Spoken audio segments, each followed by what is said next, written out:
All right, welcome to U-Pod to Win the Game. I am Charles Robinson here today with Jori Epstein and Charles McDonald. We got a big slate today. We're coming out of all the training camps, not training camps, off-season full squad mini camps. Feels a little like training camps. And we got a lot of quotes we want to run through, some different news tidbits. How are you guys both doing today? Doing good. I think we're doing better than you are, C-Rob. What was your flight situation yesterday? Are you still on a plane? Or are you still on a tarmac? I'm back in Houston. I got into an Uber at 5 o'clock yesterday to go to the airport. And then I blew, $65. And then blew another $65 at like 2 a.m. to get back to my house in Houston. That's how the airport experience went. So 5 to 2. Staycation. That was, most of my vacation was in the Uber and then sitting on the tarmac in a tube full of pissed off people as a storm rolled through. Airlines. I definitely had a better Wednesday than you. I can confirm that. It was the best part about it was though, like I'm sitting there and clearly the flight had been canceled. You know, there's no doubt we're all sitting there. There's where we were flying to. We would have landed at like 3 a.m., 4 a.m. There's no question. And I call into like United and I'm rebooking the flight and they're like, yeah, it's canceled. Like we'll rebook you, whatever. And so finally they let us off the plane after 3 hours and 45 minutes. Then they make us stand on the jetway because they won't let us out because they're like, we're trying to find you another pilot because our pilot timed out. So they're going to find us another pilot to fly us in sort of a semi-red eye. And finally they let us into the boarding area and they're like scanning passes because presumably the flight's not canceled. And I'm like, they're lying. I'm like, I'm leaving. The flight is canceled. I'm already rebooked on another flight. I'm like, I don't know why they're lying to everybody right now. I got to say that was probably my single worst, like sitting on the tarmac experience. I'd never sat that long in a plane trying to get off. And then when we get to the gate, been told like, we can't let you off because there's no gate agent to like operate the jetway to get it to the plane. I was just like, can we just open the door and let us out? Like we can walk down, we can slide down the slide, just let us off the freaking plane at this point. Either of you, Jori, I know you've had some hellacious. We've texted when you've been stuck. Yeah, I've had some diverted planes this year. Some of them I was on, some of them I was taken off before they got diverted. So it's kind of what we get when we sign up for airlines. Dude, hell yeah. The Southwest excursion on my way to the Pro Bowl this year. Where your back was hurting too. Yeah, it took me, I'll never forget this. I left my apartment at 4:30 in the morning Eastern time. And I arrived in Vegas around 10 p.m. Pacific time. So let's see, 4 p.m., 10 p.m. Pacific. My thing is like, people ask, should I trust X airline? And I'm like, no, but we shouldn't trust any airline right now. So I don't really like pick my flights based on who to trust because I think they're all kind of. Well, see, dude, I got to the airport and I was checking in and they're like, oh, your flight's canceled. I'm like, damn, bro. Like, I couldn't have figured this out before I woke up at like 3 o'clock in the morning to get my stuff together to go. But then, I live a little too far to go back. So I just stayed there for like 6 hours. And then I got on one flight, another flight. And then I made it to Vegas. And it was a long, long day. Yeah. At least you were going to Vegas. I'm going to Michigan. So yeah, that's true. It's not quite the same. All right. That said, let's get into some NFL talk. Had some interesting things happen that were not necessarily on the field during full squads. So Jack Jones, cornerback for the Patriots, his 4th round pick in 2022, played in 13 games for the Patriots last season. He was suspended the last 2 games of the season for reasons that Bill Belichick didn't disclose. This is a guy who went after Ja Morant because of some of the shenanigans with Ja Morant, the gun stuff on video, all that. So Jones gets charged with 2 counts of unlawful possession of a firearm, carrying a loaded firearm, possession of a large capacity magazine, and possession of ammunition without firearm identification at an airport. He was also charged with an airport security violation, eventually gets released on a $30,000 cash bail pending an August 18th probable cause hearing. Dude. A couple of things here. I'm still mystified, and I've heard all the excuses, like guys who keep forgot my gun was loaded in my bag as I boarded a plane. 100%. That's always it was in a duffel bag. I'd take it to the range or whatever in this duffel bag. I forgot it was in there. I packed other stuff in the duffel bag.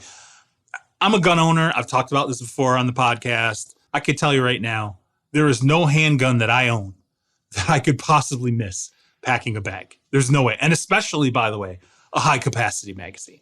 Okay. High capacity magazines are not small.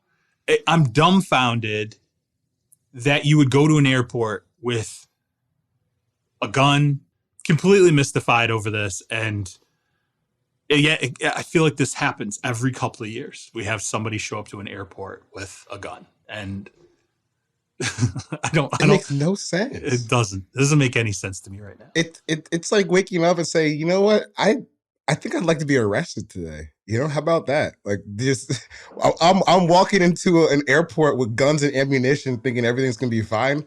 No way. But I think the funniest part of the story was he was tweeting at John Morant about like being more careful with what you do in public with guns and stuff like that. And then here you are walking into an airport like goddamn John Wick. How did he think this was going to turn out for him? I had an Uber driver at the Senior Bowl this year who was telling me how she didn't think it was fair people couldn't fly with their guns. And she was like, at the very least, we need some sort of like rental system where right when you get off the plane, you could rent a gun so you're safe on vacation. And I was like, do you want everyone getting into your Uber with guns in their hand? Yeah. Now, people do travel with handguns, okay? If you have a handgun permit, it happens, there are rules and regulations when you go through certain airports. You can actually travel with guns packed, okay? But you have to know what the regs are. The only place I've ever taken a high-capacity magazine ever is the range. That's it. I don't know why else you would take it anywhere else. I don't know. I'm not going to speak about personal protection or whatever, but even the details of it, I'm like, this is not, he had a Glock with a 9-round mag or 15. I guess Glocks have like 15-round mags, whatever. I don't know. I'm completely dumbfounded, especially after going at Ja Morant. If there's one thing I feel like is even dumber than getting caught gambling in the NFL now, it's showing up to the airport with a gun and not either knowing it was there or saying you didn't know it was there, or whatever your reason is, or not understanding what the rules and regulations are when you're carrying a weapon into an airport. Like it's completely nuts. That's one of those things where it's like, I don't know when the first time I learned that, you can't bring a gun to the airport was. It's just like something that I feel like you just know, especially in a post 9/11 world, bro. Like what are we doing? I know when I first officially learned it, which is, I'm not a morning person, y'all might know. And I was in 8th grade. We went on our like 8th grade class trip to Washington, D.C. The flight was at 6 a.m. We're getting ready beforehand and going through security. I'm like half asleep. And the security guard was like, do you have any like arms with you? And I didn't hear what he said. So I just said yes. And he's like, are you carrying a gun? And again, I didn't hear it. So I just said yes. And then it became a whole thing in my class. I was like, wow, you do well in school, but you're really stupid. How old were you? 8th grade. 8th grade. I didn't hear the question. I'm sure in 8th grade, Jori Epstein packing was like a completely plausible scenario in that Even situation. Smaller than I am now, yeah. Yeah, I don't know what the Patriots do in this situation. You get suspended. Who knows? I mean, again, it's the Iron Curtain there. It's the Berlin Wall. You don't hear things coming out of the organization about why certain guys get suspended. Sure, it's a team-related, issue. I'm guessing it's a team-related issue since it was handed down by the team and not the league. And then this happens. It's a total knucklehead, situation. And again, next to gambling, the two completely dumbest things you can possibly do at this point. Stop forgetting.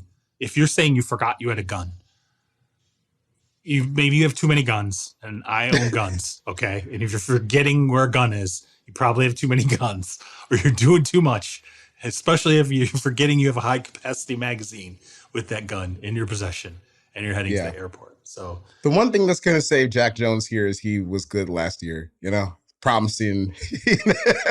He's like, they're not really in a position to cut him, So I think they'll just endure this and move on and then let him play out whenever suspension's over. Speaking of history and ages, we should probably talk about Bill Belichick's age. Our own Scott Pianowski kind of kicked up an interesting thought experiment on our fantasy football podcast that Belichick could possibly pull off a Tom Brady and not retire from coaching after 2024 and instead head to a new franchise. Some of this is tied into the coaching wins record, regular season coaching wins. I think he's Jori, is it 30 games? 30 games out? Yeah. Yeah, so he's 30 games behind Don Shula, 31 games from breaking that record.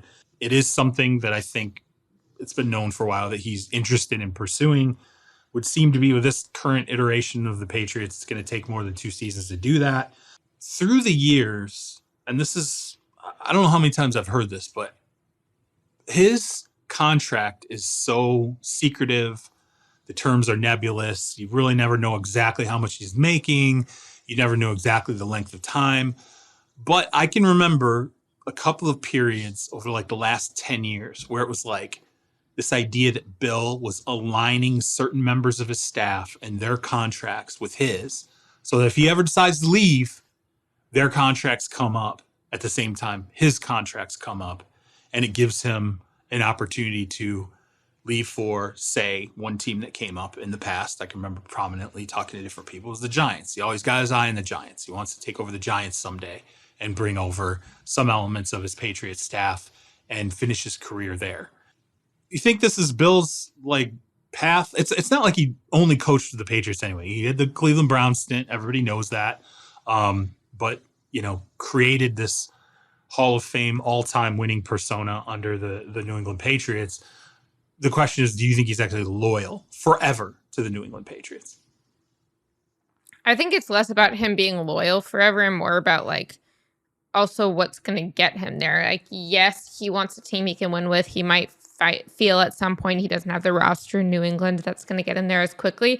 But at 72, 73 years old, does he really want to start over and totally rebuild something from the ground? I mean, I know we're going to talk about Aaron Rodgers later and how quickly a culture can change with a player. And obviously Bill Belichick is a role model in terms of how you create a role model, in the sense of he is a model of someone who has created a culture that is such his culture. And we've seen a coach from his staff goes somewhere else, tries to bring the Patriot way. It does not work.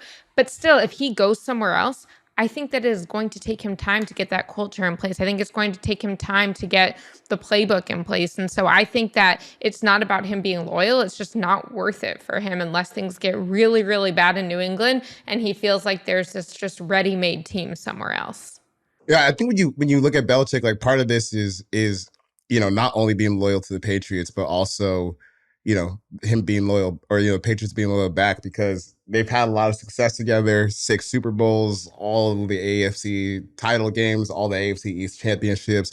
I think if it continues to look somewhere like it did last year, I don't expect the offense to be as bad, but where you're just kind of piddling around in that 8 to 10 wins kind of range, but you're never really a real Super Bowl threat. We've seen teams change that up and shake it up all the time. So as much winning and success as there's been there, if he's going to be a guy that just goes until he can't anymore, which I don't really have a belief why he wouldn't, because he has nothing to prove anymore as far as being an NFL coach is concerned. I think longevity might be the only thing that kind of breaks us up, and more specifically mediocrity in that longevity, breaking it up. So we'll see what happens, but he's still on top of his game for now. Yeah, I mean, I think the two things that are in play here still. Number one, he's wanted to leave the team, if this is realistic or not, in a good enough shape that maybe there's a succession plan in place and his son, Steven, is part of that. Again, I don't know how realistic that ultimately will be. And then number two, I think it's whether or not Robert Kraft decides to meddle. And I've written about this in the past, and, Bill had his vanity project with trying to turn Matt Patricia into an offensive coordinator. That went poorly enough that Robert Kraft felt compelled to talk about the fact that changes were needed, really kind of as far publicly as Robert Kraft has waded into Bill Belichick's business. And, I think if that continues, either on the general manager side, in terms of the players they're drafting, his lack of success in certain areas, particularly wide receiver, and by the way, some of his free agency classes have been pretty horrible, especially some of the big all-in ones that everybody got excited about. Just between that and some of the things he's doing with his coaching staff, I could see if Kraft starts to impress himself more upon the situation, I could see Belichick saying, yeah, I'm not here for this. I'll figure it out. I'll go somewhere else and line myself up to go finish my career. Say Bill Belichick decided he was going to leave. How in demand do you believe he would ultimately be across the NFL? I would think there would be a very healthy number of teams that would step up, likely offering him the sort of Mike Holmgren position when Holmgren got with the Seattle Seahawks after he left Green Bay, which was, you're everything. You're the guy. You're the GM. You're the coach. You're basically what you have in New England, you're going to have with our franchise, and we're going to pay you a ton of money to do it. I still think, even at this age and without Tom Brady, Bill Belichick is held in high enough esteem that a multitude of owners would step up for him. Yeah, I'm glad you bring this up because it's funny. So this week is the Ozzie Newsome General Manager Summit, and I was listening to some of the presentations yesterday, and Will McClay, the Cowboys Vice Player of Personnel, was saying that a lot of what he's doing in his role is managing different opinions. So he's like, the coaches want one player, the scouts want one player, and he goes, and the owner wants the shiny guy. And that's what I think of when I think of Bill Belichick. It's like whether or not he would ultimately be the best for the organization, like owners would just love to be able to sell that to their fan base. So I definitely think that he would have a lot of takers. Yeah, I mean, how many owners would consider firing the coach they have to look at like hiring Bill Belichick? I think it would be, they would probably be tripping over themselves just to get him like in the room. Yeah, because I think when you look at Bill, I think you see a lot of guys, a lot of older coaches as they stay in the league, and this isn't just like NFL based. I think this is on every level of football. You figure out a way that you've had success, it works for you, and you kind of run into the ground until it doesn't work anymore. But I think what makes Bill so good is, I mean, he's been one of the top tier defensive minds for going on, 40, 50 years now in the NFL. You don't get to be able to do that without, being flexible in how you view the game, how you view the players. So I still think that Bill could be an effective coach for a long time because we've seen that he's not, stuck in just this is how it's got to be done on the field. Maybe he has like his tendencies as far as organizing things, but as far as like what the actual product on the field looks like, he's been pretty flexible. I mean, think about all the different iterations of like the Tom Brady offenses we saw where, early 2000s, you're running the ball a lot with guys like Corey Dillon. Then you have the Rob Gronkowski and Aaron Hernandez offenses. You got the Randy Moss deep threat offense in there. Then you come back with like slot-centric stuff with Wes Welker and Julian Edelman. Bill's a good guy. He's going to adapt to what he has, and I think that's even as he gets into his old age, will keep him as a valuable coaching commodity in the weird universe where he's not the head coach of the Patriots anymore. All right, we're going to come out on the other side of the ad break with some of the camp sort of storylines, some different sounds, some interesting things people have said. Real quick piece of trivia though before we move on: Bill Belichick, Don Shula, both former Detroit Lions assistant coaches. Way to go. You're from Detroit without telling us you're from Detroit. Good job. Could have kept either of those guys. Didn't keep either. And there you go. That's how you get to the Browns having Belichick and Saban on the same staff is pretty bad too. Also, okay. I mean, the two franchises most comparable in lack of success over the last 50 plus years, 60 years, probably the Detroit Lions and the Cleveland Browns. Got to go back to the old pre-Super Bowl days to find the strength of those franchises. So, all right, let's throw it to the ad break, and we'll come back on the other side after we hear a word from our sponsors.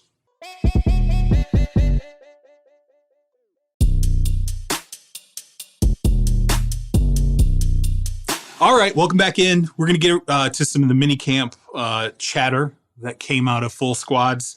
Those are all wrapped up now. Some pretty interesting stuff. I think we got to start in Chicago. DJ Moore's in there. There's a lot of talk now that Justin Fields is potentially going to be this year's sort of Josh Allen to take the monumental step in his career and potentially completely transform a franchise along with himself. And that step, year 3 is always huge for quarterbacks, obviously. But I think it was interesting. Jaquan Brisker comes out, and you just got to hear the audio. Okay, let's listen to the audio first, and we can dissect this on the other side of it. They got that chemistry going very fast, earlier than I expected. They look good though. They look like they best friends. Justin definitely throwing him the ball. Tu's getting the ball for sure, no doubt. So Justin looks good though. He's going through his progressions. He's looking very smooth, making good decisions out there, looking like the best quarterback, in the NFL. I thought that last year, but this year it's different for sure. One looked different, and him and two, you're gonna see. 2 is obviously DJ Moore. So that's what he's talking about. He's talking about DJ Moore and Fields looking like they've been together for a while there. I just enjoyed before he said the best quarterback in the league. He took a beat because there had to be that just nanosecond of like, should I say it? Do I really want to say this right now? Well, it made headlines. I don't know if I'm buying that. Either of you buying it?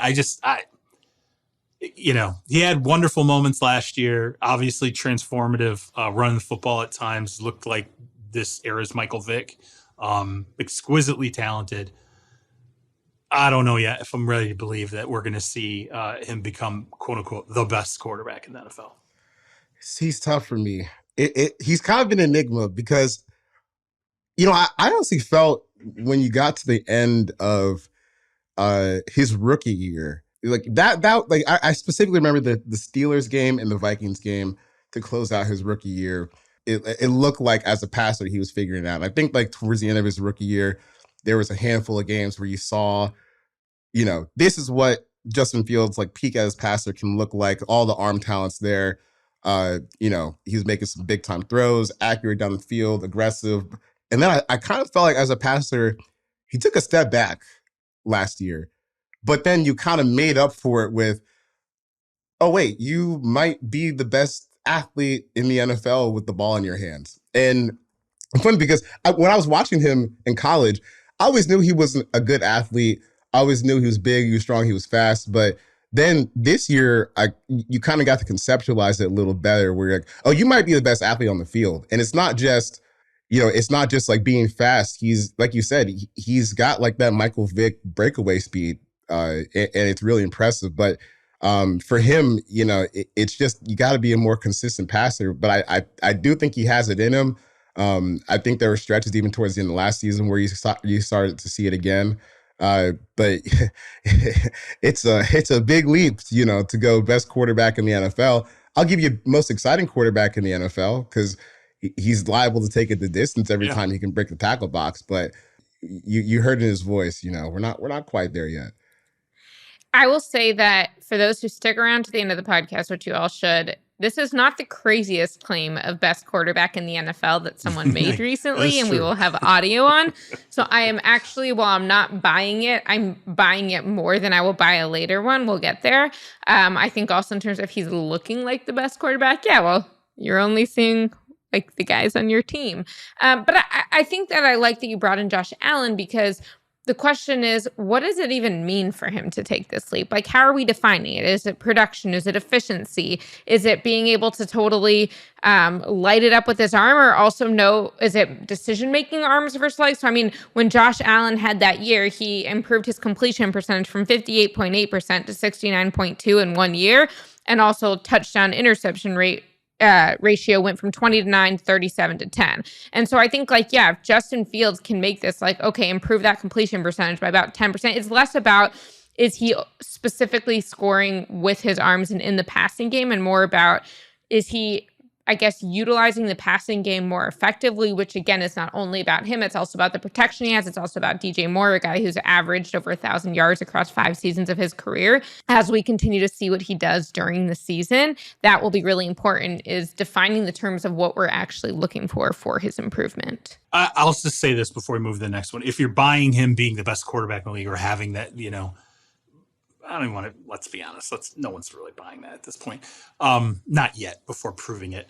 if you're buying that he's capable of making that kind of leap, you're buying Luke Getsy. Okay. You're buying the offensive coordinator there. When you look back at Allen, ultimately what we should have bought that maybe we weren't simply factoring into Allen's growth was who? Brian Daboll, right? Who now, in retrospect, you're like, okay, right coach, right player, right time, had the tools to develop. A lot of this is going to really center on what Luke Getsy does with all the offensive pieces that they have added and whether or not he can implement them in a way that makes it as smooth a possible transition for Justin Fields. Say this too for the division. I mean, let's look at the division top to bottom. Jared Goff Lions, everybody's sweet on them right now. They're kind of weirdly the darlings of this offseason. Minnesota kind of doing this weird mini rebuild and looks like this might be Kirk Cousins last season. Jordan Love in Green Bay. C-Rob was raving about Kirk Cousins offline today, so we just got to put that out there. I wasn't raving. I'll just point out, like, check out the guy's stats. Look at career passing yardage, touchdowns, all these different things, and where he's ultimately going to end up by the time he hangs it up is pretty crazy to consider where he could ultimately land when it's all over. So Darren Waller, a lot of talk about Darren Waller all of a sudden. Basically, this thought process of, like, does Darren Waller suddenly have a rebirth of sorts in New York? Injury marred at the end there with the Raiders. Really, I guess, didn't find his fit the last couple of years. It's been a while, a couple of years since Waller's had his best seasons. Now everyone's sort of saying, hey, this could be it. He arrives in 2023 in New York, given the pieces around him. It's time for him to, I guess, kind of get back to what we thought he was before. I don't know, man. Darren Waller's got a lot of age. Jori, you went through Giants camp. Waller has said, I always believe my best days are ahead of me. Great. Tight ends coach Andy Bischoff, he said, in the league, there's not 10 of those guys, talking about Waller. You could argue there's 5. He's one of those rare guys. So you buying it? Darren Waller, big season from the tight end spot.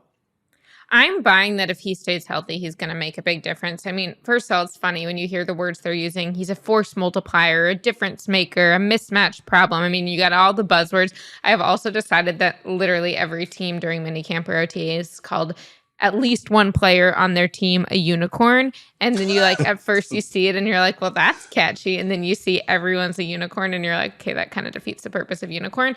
That said, I mean, I do think that his side, his speed, what he can do. Again, I'm not saying this is like an Aaron Rodgers change the culture thing, but guys really are talking about the way that he is describing the offense to them and the way that he is able to just add an element that the Giants so sorely needed last year. I wrote a piece this week about the Giants pass catching group and just how unexplosive they were last year. And I think that it's not only that Darren Waller is explosive, it's how he will allow other people to do it. And what's interesting about Andy Bischoff, the tight ends coach, is he was actually Waller's coach back with the Ravens early in his career. And he was there when they transformed Darren Waller from receiver to tight end. Without, getting Giants PR upset, I would say this is probably one of the most diverse uses of Darren Waller, if I have to project, that we'll see this season. And look, dude, I know when you go out there for OTAs and mini camps, there's no pads or whatever, and the amount of contact is extremely, extremely limited. But man, there's just no one on the Giants offense that has that size and speed capability. No one is moving in and out of his routes like he does, which may end up being like a concern for the Giants down the road. Like, whoa, this 250-pound guy is like our best route runner. We might have to figure that out down the road. But man, if he's healthy and is comfortable kind of making this transition, playing different spots more often than he did with the Raiders, I think he could have a pretty big year. He looks just as athletic as he always has. The other Giants players are raving about him. Daniel Jones, I would say from the practice that I saw, probably going to be targeting him a lot just because he's kind of hard to miss. So I think that when we get to the end of the season, I wouldn't be surprised if the Raiders were looking at this like, well, I think we might have, pulled this a little bit too soon, because he looks great. And I'm excited to see what this expanded role looks for him. Like we talk about, sometimes in the draft process, like these bigger wide receiver or bigger tight ends that are, supreme athletes. Well, could they just play wide receiver? We saw that a lot with Kyle Pitts, and I think that the Giants might actually be putting that to the test this year. Bischoff was actually talking about how, like, oh, when you look at the run game tape, like, he's not a bad blocker either, blah, blah, but also we have to think about when we're going to use him there. And I think that that's important because I think that there are times when you're like, oh, you're a tight end, so be the complete tight end. And C-Mac, you make a good point that maybe being a complete tight end isn't the best way that they could get use out of him. And so I think that if they sort of use him more versatilely on the routes, but not necessarily fully in the blocking capability, keep him healthy, allow him to open things up, that you actually might get your best benefit. So I assume C-Mac and Jori as well, you probably see things in practice that you're not supposed to say. I would bet he's probably split out wide. I would bet he's probably played all the wide receiver positions. He's probably played in the slot. He's probably played in line. That's probably what you can't say you saw in practice. I wouldn't be surprised if we lined up in the backfield. At times maybe they ran reverses. Having been through practice pass and rusher, yes. Knowing what you can't usually report, I would say that he's probably been used in a multitude of different positions that wide receivers are used in. So I will go ahead and say it. I haven't been to the practices, so I can't get in trouble. All right. I'll not report on things in July and August when I get to see practices. So that reminds me of a quick anecdote from when I was covering the Jets in 2019, or maybe it was 2020, the year they drafted Mekhi Becton. And, you know, I wrote in the paper, this is during training camp, that Mekhi was like the starting left tackle. And, you know, I kind of got, you know, fussed out a little bit. I was like, bro, is it really a huge, you know, disadvantage for me to say the guy you picked 11th overall this year is going to be starting at left tackle on a terrible football team? My bad, man. My bad. And he started. It's also funny you say that because so I went out to the Giants 2 days in mini camp, and it was my first time at their practice facility. I'd been at the stadium, but not the facility. And again, having covered the Cowboys for 7 years, have been in that media room for a while. You go into the Giants media room and they have the rules on the wall, including like, do not report what you saw during practice unless it's through the words of the head coach. I mean, it's a little more nuanced than that, but like there are very specific rules that they have up on the wall. You can't say you didn't know them. And I'm very curious, and C-Mac, maybe you know that because you've been around longer than I have, if that was a pre-Dable thing or a Dable thing, because it felt pretty Belichickian, and I know that Dable came up through that culture. Oh, man, I wasn't listening to any rules anyways. I didn't read that stuff at all. This is not as new as it is. It's also not new. My first beat ever was covering the Lions, and this was, I think, Marty Morningweg's first year. I became the lead beat writer, and so that would have been 2001, 2002, whatever it was. And they started 0-4. This is a young reporter moment of all time. Anybody who wants to be a reporter listening to this, don't ever do this, because when you're young, you're 22, you're going to do stuff like this. They're 0-4. Marty Morningweg leaves the practice field during practice for a sustained period of time, right? Comes back. My lead in the next day's paper was something along the lines of Marty Morningweg left practice, left the practice field in the middle of practice yesterday after the 0-4 start, unsure whether or not he was checking to see if his office had been cleaned out.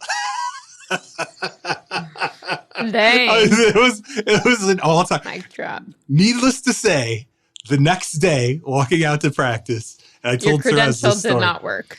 Oh, no. We're all walking. This is an old Silverdome. And it used to be this big, long climb. I told Therese the story. Love this story. Big, long climb to get to the practice field, right? So we're walking, and Morningweg's like way up there with the whole team, right? And, I'm straggling behind, whatever. And I noticed Morningweg starts walking slower and slower. He's starting to hang back. He waited and timed it so that we got up to the practice field at the exact perfect time. At which point, he dog cussed the out of me in front of the entire team about writing about what had happened in practice. You don't ever report what's in practice. I mean, he dropped F-bombs also so much that Alonzo Spellman, who was a roller coaster of a player himself, was standing in the background like, damn, like he's getting killed by coach. As soon as it was over, Tom Kowalski, may rest in peace, one of the longtime beat writers of the Detroit Lions, turns to me and he goes, you know why I did that, right? He was like, it wasn't because you wrote that he left the field. He was like, it's because you wrote. You basically suggested he be fired after 0-4. Now, I was right. It turns out 2 years later, I was right. If they had made that call, it would have been this call. But yeah, don't report things that happen in practice that gets you in trouble. It's been going on for decades. I was listening to a podcast of people talking about their early reporter mistakes. The Saints. Here's some sound that came out of the Saints. This is whew, man. Are the Saints a top 12 team? Tyrann Mathieu on the Saints after bringing in Derek Carr. Let's listen to this sound. I think you can get a quarterback like that, a guy that's kind of proven it for, 10 years that, he can get it done. I think it adds to the team. I think this team believes, we're probably, one of 12 teams that, has a legitimate, chance to, go the distance. So. Woo! Okay. Man, you play with Mahomes. All right. I'm not here for Derek Carr slander. I hope he does really well in New Orleans. It would be fun to watch. I don't know about this one of 12 stuff. I mean, and I could be completely wrong here. Let's be honest. The NFC South is busted as hell at this point. Who knows what the NFC South is going to look like? That's always a possibility. So if you win the division, all right. I mean, then he's right. You won a 12. You win the division. You definitely won a 12. Man, but he said go the distance. Not 1 of 12. Hey, which distance are we talking about? Yeah, go the distance. Derek Carr going to be getting back to Vegas? A lot would need to go right for that to happen. And I'm not just saying that because I think the Saints are, detestable franchise from the pits of hell. But, dude, you're talking about, Trevor Penny didn't play that much. Fan. Yeah, that's right. Rise up. They got to beat the Saints this year. They just have to. When you look at, they've got questions at offensive line with Trevor Penning. Don't know what this Michael Thomas situation looks like. Look, it's a good roster. I think the defense is probably, has fewer questions than the offense right now.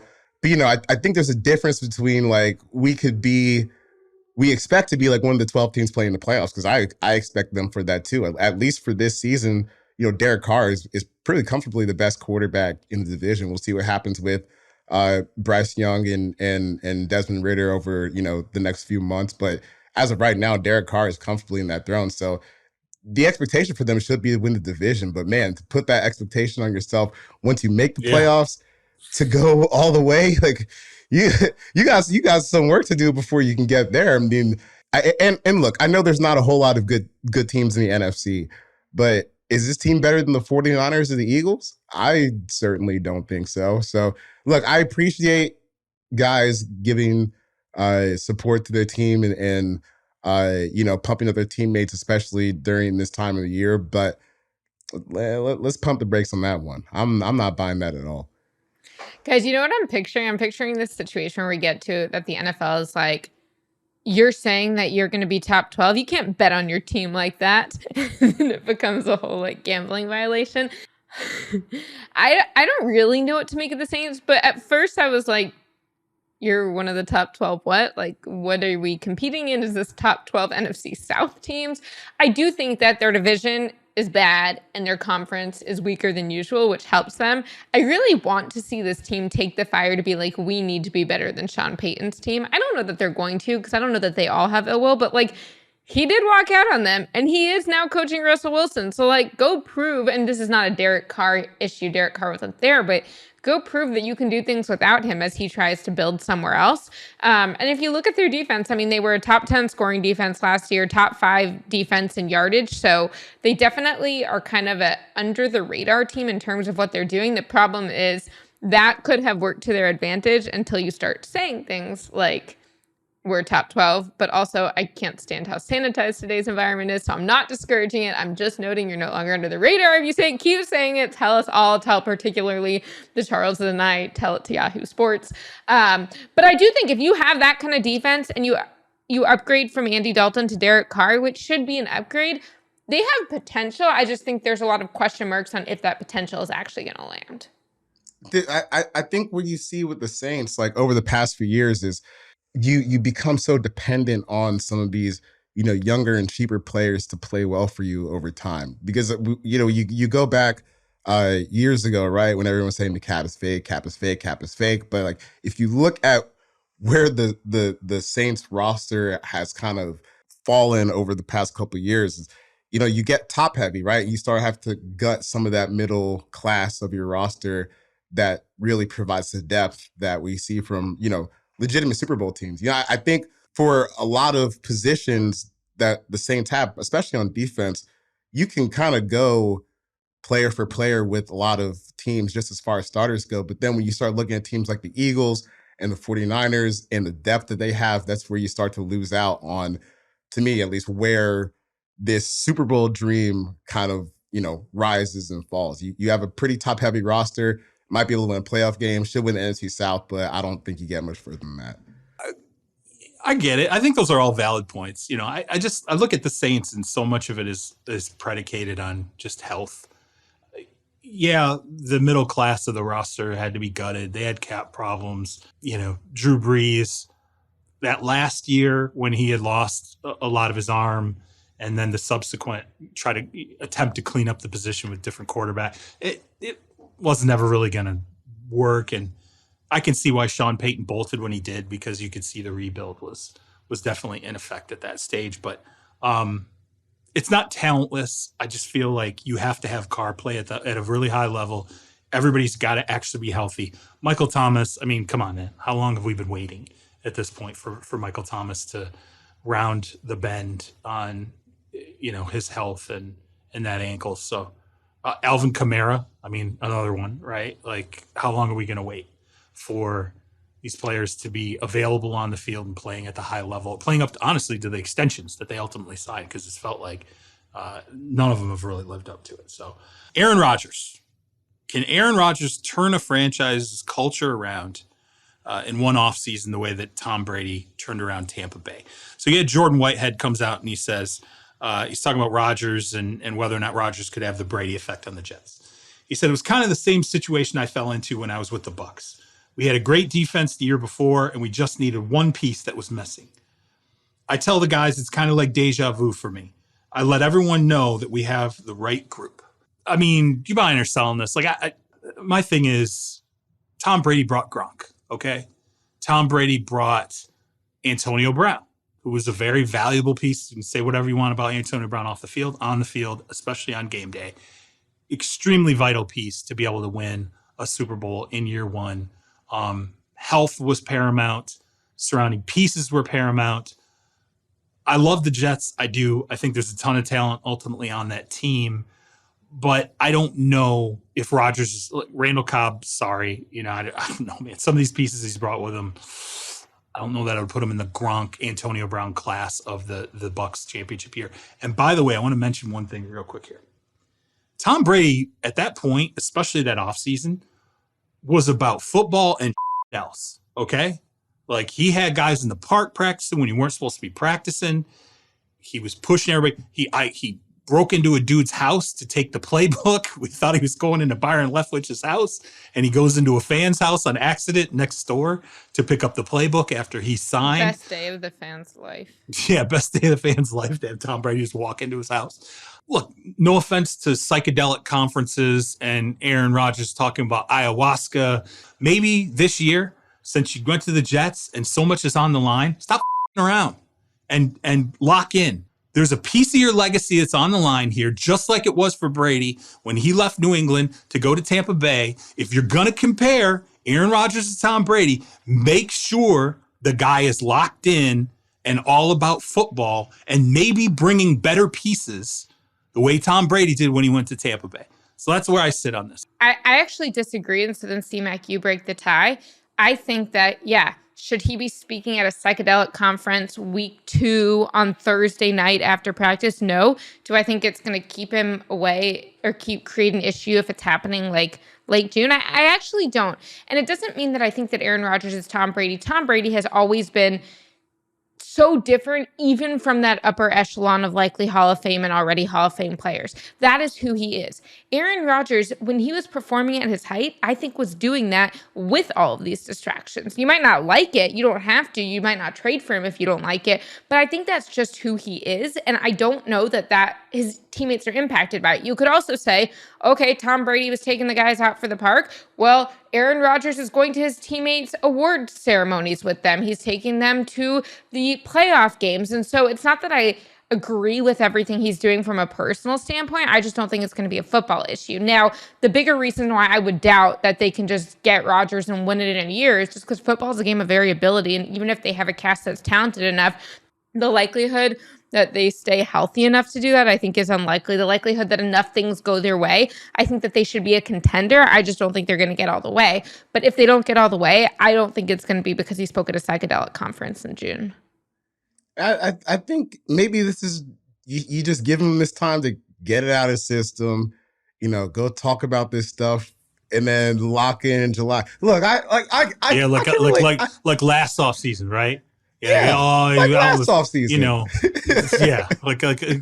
Okay, but 2020, Rodgers was doing wild things in 2020, and he was the MVP. Okay, look, wait, real quick here. Everyone's got a little Dennis Rodman in them, man. You got to go to Vegas and decompress and come back. Okay, that's fine. But if you're comparing the two individuals, I refuse to believe that Aaron Rodgers does not understand the importance of succeeding with the Jets this year. He absolutely does. There's no question in my mind. Tom Brady knew, I'm leaving the Patriots. This is my choice. I better go win. I don't know if there is a comparison. Fine, if you want to say, hey, they both are doing it their way and they're, going to change the culture their way, fine. But just don't bring up Brady then. Just be like, hey, he came in. He's changed the culture. We feel like we can win with this guy. He's given us confidence. He's got a ton of talent. Awesome. Stop comparing him to Brady. I know you're with Brady, so you're going to want to make that comparison, but they're not the same individuals. They didn't operate the same ways when Brady went from the Patriots to the Bucs and Rodgers went from the Packers to the Jets. I think it's a comparison. The teams aren't like really even aligned either. Because I feel like, we get caught up sometimes in the mystique of Tom Brady in a way that kind of gets you to gloss over a lot of good football players that he's played with over the years. When you get to the Buccaneers, they had 3 Pro Bowlers on the offensive line. Mike Evans, Chris Godwin, Antonio Brown. Yeah. A little bit of difference, especially that offensive line, by the way. Dude, yeah. Jeez. Ryan Jensen, peak Ali Marpet, Tristan Wirfs came in and played like an all-pro immediately. That changes the math. And then, even if you look at tight end, at the time, having O.J. Howard as like your tight end 3 or 4 was kind of seen as a luxury because you had Gronk and Cameron Braid ahead of that. Like that offense was loaded with talent.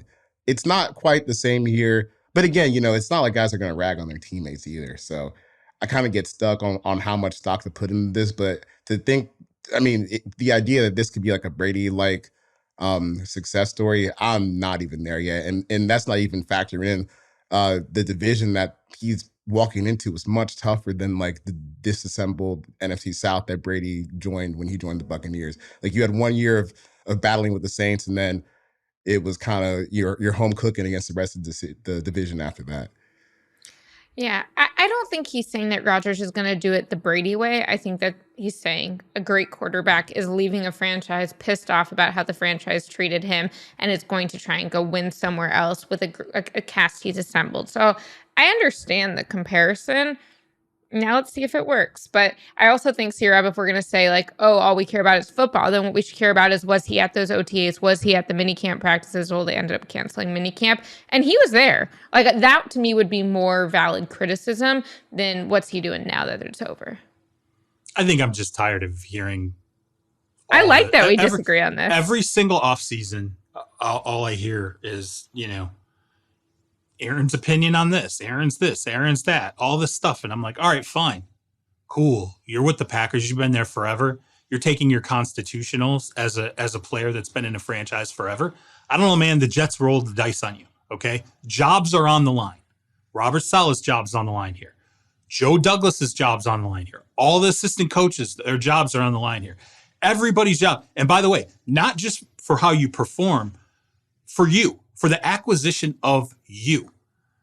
Maybe take one offseason off from this, okay? Just one offseason. The fans are expecting a lot riding here, man. I just cannot believe we're going through another offseason of having to hear all this stuff about what he thinks about COVID and what he thinks about psychedelics and, what the government's legalizing or not legalizing, what's oppressions happen. Enough, man. I'm so over this. That's my. That's a good dismount. It's a good dismount. I'm done. I have held that in. Okay, I've held that in for. Yeah, no, this is good. Arrogant grievance. I'm like, I really thought if he got traded, I was like, hey, you know what? It's a big deal right now. This is a legacy moment for him. What he accomplishes, if he goes out and blows it out with the Jets and does great, it's a big I like deal. your point about the people's jobs on the line, though. I do think that kind of like changes my tone a little bit. Moving on, real quick, the Baltimore Ravens. Are they going to have an elite receiving core for the first time in Lamar Jackson's career? So you got John Harbaugh. He comes out. He says, this might be the best wide receiver core. It's up to them, but I'm very excited about them. Well, they have a multitude of first-round picks, okay? So they have an abundance of former first-rounders in different ages of their careers playing in that wide receiver. They're going to all show up in that wide receiver room. We'll see what difference it makes. And then Lamar comes out and he says, Odell is him. He looked pretty good out there. Okay, so we got Odell. Odell Beckham. Right. Yeah, Odell Beckham. He's living the life that DeAndre Hopkins wishes he was living right now, getting paid and on a team that is hoping that their offense is going to blossom with him there. You tell me, is this all it's going to be cooked up to be with the wide receivers? Definitely talented, but are they going to be what they're cooked up to be? It's certainly good enough to like buoy an elite passing attack if everything's clicking. I don't know, like best in the league. That's always tough to me because, especially with wide receivers, it's like, what do you value more? Having a dude like, Justin Jefferson or Devontae Adams type, or, having a collection of guys that kind of have a bunch of different strengths. I think the Ravens are certainly leaning towards the latter, and it's comfortably the best pass catcher group Lamar Jackson has had in his time in Baltimore. Best in the league, I don't know, but more than good enough to get where they want to go this year on offense. I think they will be the best group of receivers that Lamar has worked with, but I don't think they'll be an elite group. I just really have questions about whether Odell can get back to what he was. I think he'll have some flash moments. And okay, I hope to be wrong. It's always fun if these guys do get back to their heights and do fill out that potential. And I'm excited about what Zay Flowers could do, but I just think that 2 ACLs, the age he's at, the time he's taken off, it's hard to come back from. That said, I do think that we're going to see with Todd Monken that different style. I think it'll be really interesting to see how much of Lamar's game until this point has been dependent on his surroundings, not in the sense that he was depending on them, but that because they were depending on him to elevate, he had to use his legs as much as he did. So I'm excited to see how he can balance out his game a little bit more when he's actually given some weaponry to work with, but I don't think he'll have elite weaponry. Yeah, and I think when you look at where the Ravens like wide receiver room is, as high as I am on the idea of these guys and what they can work with, all of them have their own serious questions. I think Odell didn't play last year. Rashad Bateman, he got hurt pretty early last year, didn't play all that much. Zay Flowers is a rookie. It would be the worst case scenario, but I think there is like a path where this kind of ends up just being Mark Andrews and guys again. But I think they have, a clear vision of what this is going to look like. And at least it's a better floor, I think, than guys they've had in the past. Yeah. If you're a betting person, I don't know what the over-under is on Odell Beckham touchdowns. But considering how big of a factor he was in the red zone for the Rams, and I would guess that's going to it's going to continue to be something that translates in his game at this stage of his career, even with the age. I think he's still a huge red zone option. To have Lamar feeling this good about him right now, I'd probably take the over on Odell. I mean, I don't know about the other stats, but I would bet you he ends up being the same massive factor for the Ravens in the red zone as he was with the Rams. So where would you put the line on Odell touchdowns this year? 5.5. I'd take the over. 7. I'll bet you 7. 17 games. Yeah, definitely. Maybe 8. So if it's 5.5, I would pound the over on that for sure. Packers quarterback Jair Alexander, Jori foreshadowed this, on Jordan Love. Stone has the sound in this. Stone, roll the sound so we can hear this. QB1, man. Come on, man. Best QB in the league right here, man. Job money. Now tell him stop trying me, though. You know what I'm saying?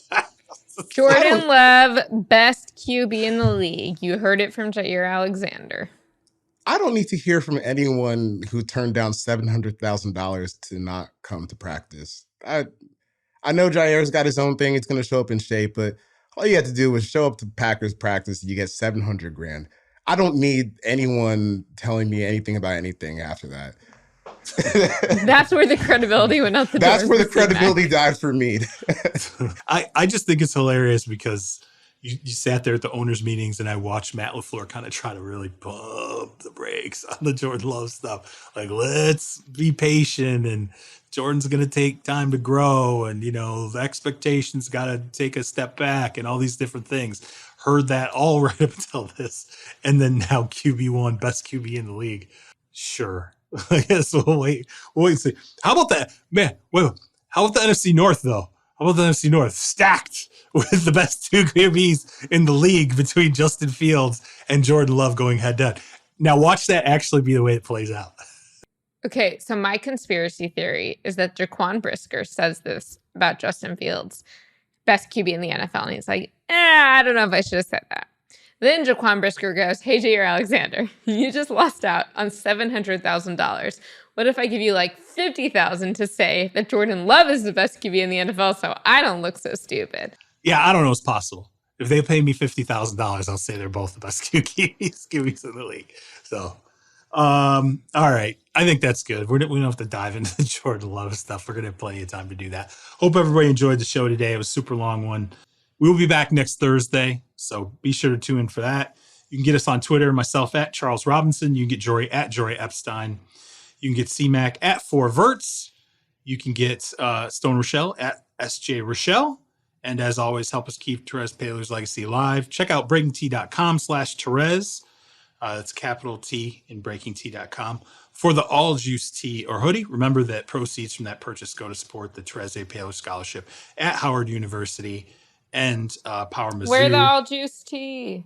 I'm wearing it right now. Also want to give a shout out to Ebony Reed. Announced this week, super awesome, that Therese Paylor is going to be inducted into the Missouri Newspaper Hall of Fame.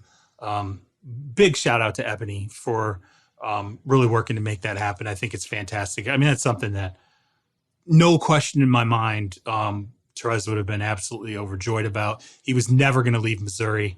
I used to joke about, well, what are you going to do? At some point you're going to have to go to LA. You're going to have to go live in New York, one of these media hubs. And he was like, nope, never leaving.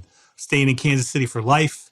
This would have been a huge deal for him. So just want to give a shout out to Ebony Reed for that. I think it's wonderful and really an honor that would have deeply affected Therese. So everyone can check it out. There's been articles written about it online. Absolutely worth your time. You can also check out our new NBA podcast, Ball Don't Lie, featuring Vinny Goodwill, Jake Fisher, Dan Devine, and Kristen Peak, and our new MLB podcast, Bandwagon, featuring Hannah Kaiser and Zach Kreiser, both available wherever you get your podcasts. Leave us a 5-star review, tell a friend, help us grow the family, help us keep that rating up. We appreciate it. And as I said, we will see you on Thursday. Peace.